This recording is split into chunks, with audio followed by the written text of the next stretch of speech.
Norbert Dragoneau à l'école des sorciers. Fin du chapitre 9. La petite dispute des deux amis de Norbert prit fin quand le tableau situé à gauche de l'estrade du directeur s'ouvrit, laissant entrer le plus jeune professeur de Poudlard. L'État écouta avec consternation les caquettements de ses camarades féminines devant ce bel homme à la chevelure auburn. Il n'avait pas la trentaine et se tenait droit avec une prestance étonnante pour son jeune âge. « Bonjour à vous tous, chers élèves de Poufsouffle et de Serpentard. Je me nomme Albus Perceval Wulfric Brian Dumbledore et je serai heureux de vous donner cours de métamorphose pendant les mois à venir. » Chapitre 15.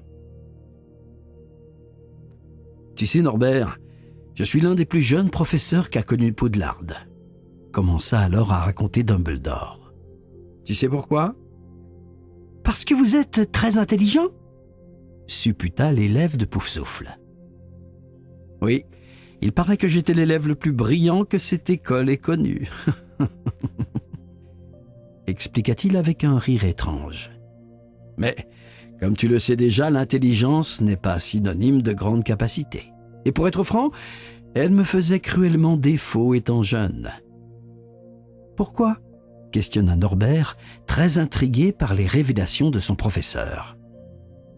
Eh bien, comment dire ? Les compliments de mes professeurs me sont peut-être montés à la tête. J'avais des rêves de grandeur et des plans pour avoir encore plus de pouvoir. J'étais tellement ambitieux que je n'ai pas prêté attention aux choses les plus importantes de la vie.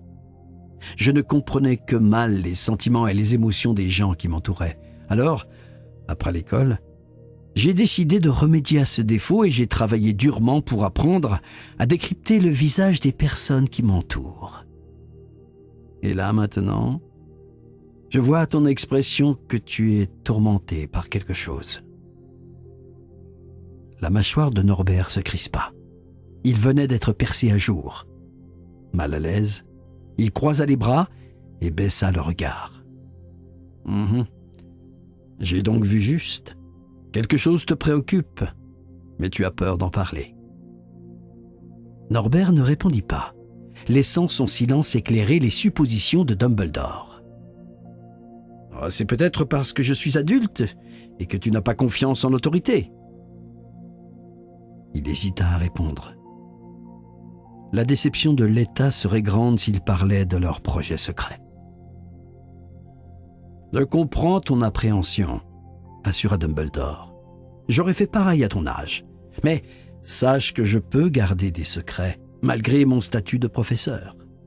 Il serait dommage que ces personnes encourent un risque, quel qu'il soit, » finit-il par dire en désignant les dessins. Cette dernière phrase finit par convaincre Norbert.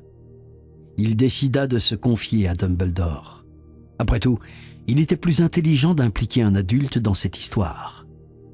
Il raconta en grande partie ce qu'il savait, en cachant sous silence les interventions de l'État, Meridia et de Pivus, prétextant qu'il avait compris tout ça grâce à ses lectures approfondies à la bibliothèque.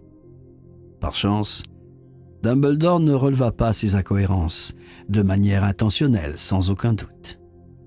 Norbert n'avait aucune capacité pour mentir, et les mensonges par omission se lisaient sur son visage beaucoup trop expressif. Son professeur dut comprendre que ces détails n'avaient pas d'importance et n'enquêta pas dessus. Plus tu m'en parles et plus mes souvenirs remontent à la surface. J'ai l'impression de voir Sir Nicholas saluer les élèves en se servant de sa tête à moitié décapitée comme d'un couvre-chef, s'amusa Dumbledore. Oui, il paraît qu'il faisait ça effectivement. Vous pensez qu'en continuant à parler aux élèves, on arrivera à faire ressurgir les souvenirs des fantômes ? Non. Je pense qu'il faut quelque chose de plus démonstratif, déclara Albus avec un sourire mystérieux. C'est-à-dire ? Ah, tu as la chance d'avoir de ton côté le professeur de métamorphose. Que dirais-tu d'utiliser un peu de magie et de rendre réels tes dessins ? Oh, cela serait extraordinaire ! Très bien, nous allons faire ainsi. Quel serait le meilleur moment pour mettre en pratique une telle chose ? réfléchit tout haut Dumbledore. « Ce soir, après le cours d'astronomie, proposa Norbert, il faudrait que chaque fantôme soit dans leur maison. » « Tu ne comptes quand même pas t'introduire dans les salles communes des autres maisons ?»